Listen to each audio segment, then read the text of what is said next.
Hello दोस्तों, welcome to study qualify. आज हम लोग तत्वों की वर्गीकरण का इतिहास समझेंगे।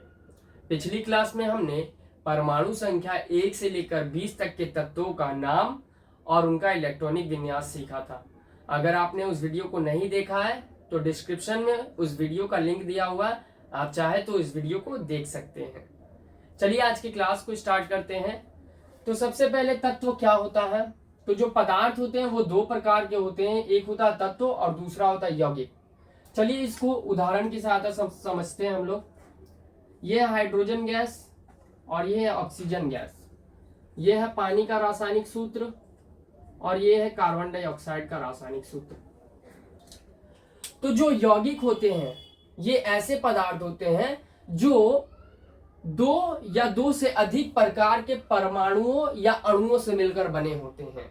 जैसा कि जो जल का रासायनिक सूत्र है उसमें देखिए हाइड्रोजन और ऑक्सीजन दो प्रकार के परमाणु हैं, इसीलिए जो जल है वो एक प्रकार का यौगिक है। जो कार्बन डाइऑक्साइड है उसमें कार्बन और ऑक्सीजन दो प्रकार का परमाणु है, तो इसीलिए जो कार्बन डाइऑक्साइड है वो भी एक प्रकार का यौगिक है। अब तत्व क्या होता है? तो तत्व ऐसे पदार्थ होते हैं जो केवल एक ही प्रकार के परमाणुओं या अणुओं से मिलकर बने होते हैं। जैसे ये जो हाइड्रोजन गैस है ये केवल और केवल हाइड्रोजन के परमाणुओं से मिलकर बना होगा, तो इसे ही हम लोग तत्व कहते हैं। तो आई होप आप लोगों को तत्व समझ में आया होगा। लेकिन अब तत्वों का वर्गीकरण क्यों किया गया, चलिए वो समझ लेते हैं। तो देखिए बहुत सारे तत्व थे, सभी के बारे में अलग अलग पढ़ना मुश्किल होता, तो तत्वों का अध्ययन आसान बनाने के लिए ही तत्वों का वर्गीकरण किया गया। जो एक जैसे तत्व थे उनको एक जगह रख दिया गया, जो दूसरे प्रकार जैसे तत्व थे उनको दूसरी जगह रख दिया, जो तीसरे प्रकार के जैसे तत्व थे उनको तीसरी जगह रख दिया। ऐसे करके हमने जितने प्रकार के तत्व थे उनको एक एक जगह करके रख दिया। चलिए इसको अपनी भाषा में समझते हैं। मान लीजिए आपके पास बहुत सारा पैसा है और उसमें कुछ 50 के नोट है, कुछ 100 के नोट है, कुछ 200 के नोट है और कुछ 500 के नोट है, और वो जो पैसा है वो बिखरा पड़ा है। ठीक है, अब आपको उस पैसे को गिनना है, तो आप क्या करोगे? डायरेक्टली उठा के अगर गिनना स्टार्ट करोगे तो आपको बहुत प्रॉब्लम होगा गिनने में। तो आप अगर आसानी से गिनना चाहते तो आप क्या करोगे? जितने भी 50 के नोट है उसको एक जगह कर लोगे, जितने भी 100 के नोट है उसको एक जगह कर लोगे, जितने भी 200 के है उसको एक जगह कर लोगे, और जितने भी 500 के है उसको एक जगह कर लोगे।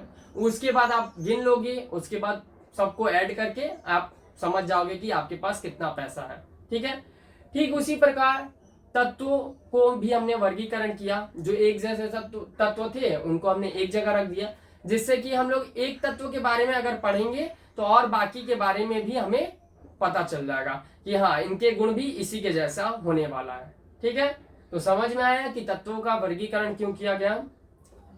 तो तत्वों के वर्गीकरण का प्रयास सबसे पहले जो किया गया था वो धातु अधातु वर्गीकरण किया गया था। मतलब कि जो भी तत्व उस टाइम उपस्थित थे उनको धातु और अधातु होने के आधार पर वर्गीकृत कर दिया गया।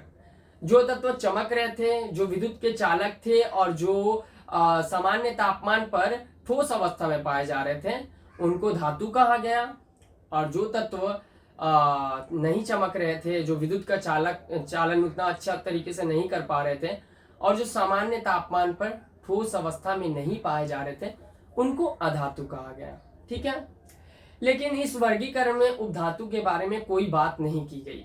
मतलब कि उपधातु क्या होते हैं? कुछ ऐसे भी तत्व होते हैं जिनमें धातु और अधातु दोनों के समान गुण होता है, लेकिन इस वर्गीकरण में उपधातु के बारे में कोई भी बात नहीं किया गया। तो ये वर्गीकरण उतना सक्सेसफुल नहीं हुआ और ये वर्गीकरण हमारा अध्ययन उतना आसान नहीं कर पाता। तो इसके बाद डोबे राइनर आए। इन्होंने इनके समय में लगभग 33 तत्व ज्ञात थे। इन्होंने क्या किया कि तीन तीन तत्वों का ग्रुप बनाया और इस ग्रुप को इन्होंने त्रिक नाम दे दिया। इन्होंने बोला एक त्रिक में जो पहला तत्व है और जो तीसरा तत्व है, इन दोनों तत्वों का जो परमाणु भार का औसत होगा ना वो बीच वाले तत्व के परमाणु भार के बराबर होगा। मतलब क्या, ये इसको मैं समझाता हूं। जैसे लिथियम का परमाणु भार है 7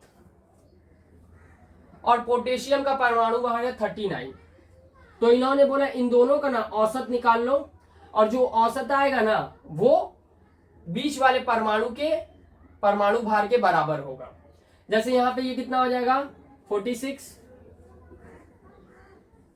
इसको सॉल्व करेंगे तो कितना आएगा 23। तो देखिए 23 है सोडियम का। लेकिन इस आधार पर सभी तत्वों को वर्गीकृत नहीं किया जा सकता था, क्योंकि ये बस एक संयोग था। इन्होंने बस इस आधार पर 3 ही त्रिक बना पाए। इनके समय में जितने तत्व ज्ञात थे उन सभी तत्वों को इस आधार पर वर्गीकृत नहीं किया जा सका, क्योंकि ये बस एक संयोग था, एक तुक्का था। इसके बाद न्यूलैंड आए, इन्होंने एक टेबल बनाया और बोला ना कि तत्वों को उनके परमाणु भार के बढ़ते क्रम में सजाते हैं। ये तत्वों को परमाणु भार के बढ़ते क्रम में सजाते गए, तो 7वें तत्व के बाद जो 8वां तत्व आया ना, उन्होंने देखा उस 8वें तत्व का जो गुण है वो पहले तत्व के समान है, तो उन्होंने इसको यहां रख दिया। फिर ये ऐसे करके सजाते गए, फिर जो 8वां तत्व आया उन्होंने देखा कि ये तत्व पहले तत्व के समान है, तो इन्होंने बोला कि जब तत्वों को परमाणु भार के बढ़ते क्रम में सजाया जाता है तो प्रत्येक 8वां तत्व जो होता है वो पहले तत्व के समान गुण प्रदर्शित करता है। ठीक है, तो इसीलिए इनका जो नियम है, इस नियम की तुलना जो है संगीत के अष्टक नियम से भी की गई, क्योंकि संगीत के अष्टक नियम में भी सा रे गा मा पा दा नी के बाद फिर से सा रे गा मा पा दा नी ऐसे चलता रहता है। तो यहां पर भी वही चल रहा है कि 1 2 3 4 5 6 7, फिर उसके बाद 1 2 3 4 5 6 7 सेम गुण फिर से रिपीट होने लग रहा है। ठीक है, लेकिन इनका भी जो वर्गीकरण था वो केवल हल्के धातुओं तक ही लागू हो पा रहा था। कैल्शियम के बाद इनका जो नियम है वो काम, इनका जो वर्गीकरण है वो काम नहीं कर रहा था, तो ये भी वर्गीकरण उतना सक्सेसफुल नहीं हो पाया। इसके बाद मेंडलीफ आए, इन्होंने क्या किया कि तत्वों को परमाणु भार के बढ़ते क्रम में इन्होंने भी सजाना स्टार्ट किया, और ये भी ऐसे सजाते गए, तो जो आगे वाला तत्व आया इन्होंने देखा इस तत्व का जो गुण है ना वो पहले वर्ग में रखे गए तत्व के गुण के समान है, तो इन्होंने इसको यहाँ रख दिया। फिर जो अगला तत्व आया उन्होंने देखा इसके समान है इसका गुण, तो इसके नीचे रख दिया। फिर ऐसे करते करते सजाते गए तो एक टेबल बन के रेडी हो गया, और इसी टेबल को पीरियोडिक टेबल कहा गया। मेंडलीफ के आवर्त नियम के अनुसार तत्वों का भौतिक गुण और रासायनिक गुण परमाणु भार के आवर्त फलन होता है। मतलब कि जब तत्वों को परमाणु भार के बढ़ते क्रम में सजाया जाता है तो एक आवर्त के बाद फिर से वो गुण जो होता है वो प्रदर्शित होने लगता है। मेंडलीफ की आवर्त सारणी में 7 36 पंक्तियां थी जिनको आवर्त कहा गया, और 8 ऊर्ध्वाधर स्तंभ थे जिनको वर्ग कहा गया। मेंडलीफ की आवर्त सारणी में कुछ रिक्त स्थान भी छोड़े गए और भविष्यवाणी की गई कि भविष्य में कुछ ऐसे तत्व खोजे जाएंगे जो यहां आकर बिल्कुल फिट हो जाएंगे, और भविष्य में ऐसे तत्व खोजे भी गए जो लगभग समान गुण प्रदर्शित कर रहे थे और यहां आकर फिट भी हो गए। लेकिन इस वर्गीकरण की भी कुछ सीमाएं थी, जैसा कि इन्होंने हाइड्रोजन का स्थान स्पष्ट नहीं कर पाए। जब समस्थानिकों की खोज हुई तो इनके पीरियोडिक टेबल में समस्थानिक के लिए कोई जगह नहीं था। उसके बाद इन्होंने कुछ तत्वों को परमाणु भार के बढ़ते क्रम में मतलब सजाया था, लेकिन कुछ ऐसे तत्व थे जो, जैसे मान लीजिए कि ये 50 वाला जो तत्व है उसके पहले इन्होंने रख दिया है 55 वाला तत्व, तो कुछ तत्वों को इन्होंने ऐसे सजा दिया था। तो इसीलिए इसमें भी कुछ संशोधन किए गए, और इसमें संशोधन करके फिर आधुनिक आवर्त सारणी बनाया गया। तो आधुनिक आवर्त सारणी को हम लोग अगली क्लास में पढ़ेंगे। आज की क्लास यहीं खत्म करते हैं। अगर आपको लगता है कि ये वीडियो आप लोगों के लिए हेल्पफुल है तो वीडियो को लाइक कीजिए और शेयर कीजिए अपने दोस्तों के साथ, जिससे कि उनकी भी कुछ हेल्प हो जाए, और चैनल को सब्सक्राइब कर लीजिए ऐसे ही स्टडी रिलेटेड इंपॉर्टेंट वीडियो पाने के लिए।